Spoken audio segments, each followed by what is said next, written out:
Ik dacht dat kalkgraslanden echt gewoon lagen. Maar Ja. Jan, er moet flink gewerkt worden, zie ik. Wat gebeurt hier? Ja. Nou, er liggen kalkgraslanden, ongeveer 50 hectare in heel Limburg. Maar wij ontwikkelen hier nieuw kalkgrasland. En het is een heel interessant terrein omdat de kalk zo ondiep aan de Ja, oppervlakte je ziet zit. het, hè? Ja, je kunt het zo zien, ja. En waarom is het zo belangrijk dat dit erbij komt? Hebben we te weinig Ja. kalkgrasland? Ja, zoals ik al zei, 50 hectare. Nou, dat is relatief gezien is dat heel erg weinig. De rest van Nederland hebben die ook niet, alleen in Zuid-Limburg. En wij zijn dus heel erg blij als we een nieuwe hectare kalkgrasland kunnen ontwikkelen, omdat het zo zeldzaam is en ook omdat er zoveel zeldzame soorten in voorkomen.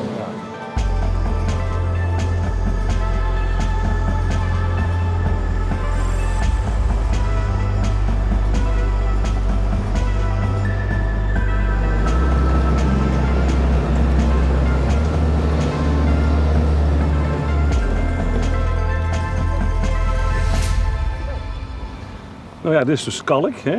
Overal Ja. verspreid hier. Ja. Het wordt afgegraven. Hoe gaat het verder in zijn werk? Nou kijk, we graven niet de kalk af, maar we graven de voedselrijke bovengrond af. Ja. Kijk, in de jaren 60 was hier nog een schraal weiland waar orchideeën stonden. Toen is daar, zijn er fijnspar op geplant, wat wij dan kersdennen noemen. Ja. Ja. En die zijn, zoals het overal hier in West-Europa gebeurt, zijn die de afgelopen jaren door de droogte en aantastingen zijn die, afgestorven. En vanwege veiligheid zijn die vervolgens gekapt. En nu graven we dus de bovenlaag af.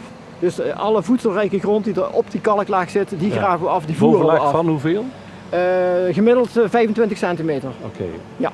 En dan wat we dus over hebben dan, is zoals u hier ziet, zo'n een kalkrijke helling. Ja. En we brengen daar maaisel naartoe van goed ontwikkelde kalkgraslanden, waar dus veel zaden in zitten. En dat maaisel met die zaden, dat gaan we hier verspreiden. Wanneer zien we dan die bloemenzee? Hoe lang gaat het duren? Ik denk dat we een jaar of 5, 6 nodig hebben om dat zich te laten ontwikkelen. Ja. Voordat de planten er zijn en ook de insecten die daar ook weer van afhankelijk zijn, die komen ook. Ja, want hier in de buurt hebben we andere kalkgraslanden, dus de afstand is niet zo heel groot. Nee.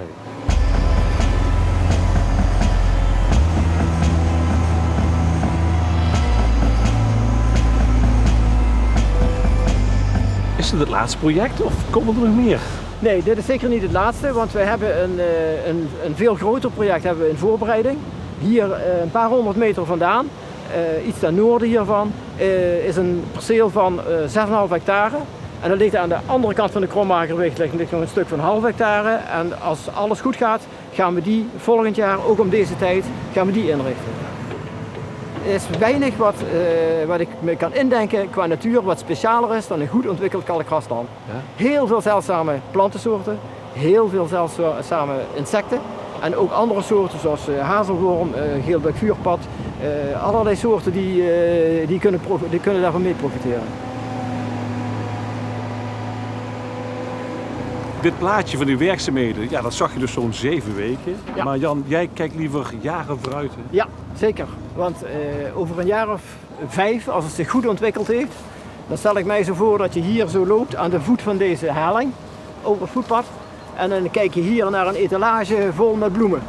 En soorten als grote centauri en ook sommige soorten orchideeën, die verwachten we hier heel zeker. En dat lijkt me gewoon een fantastisch gezicht.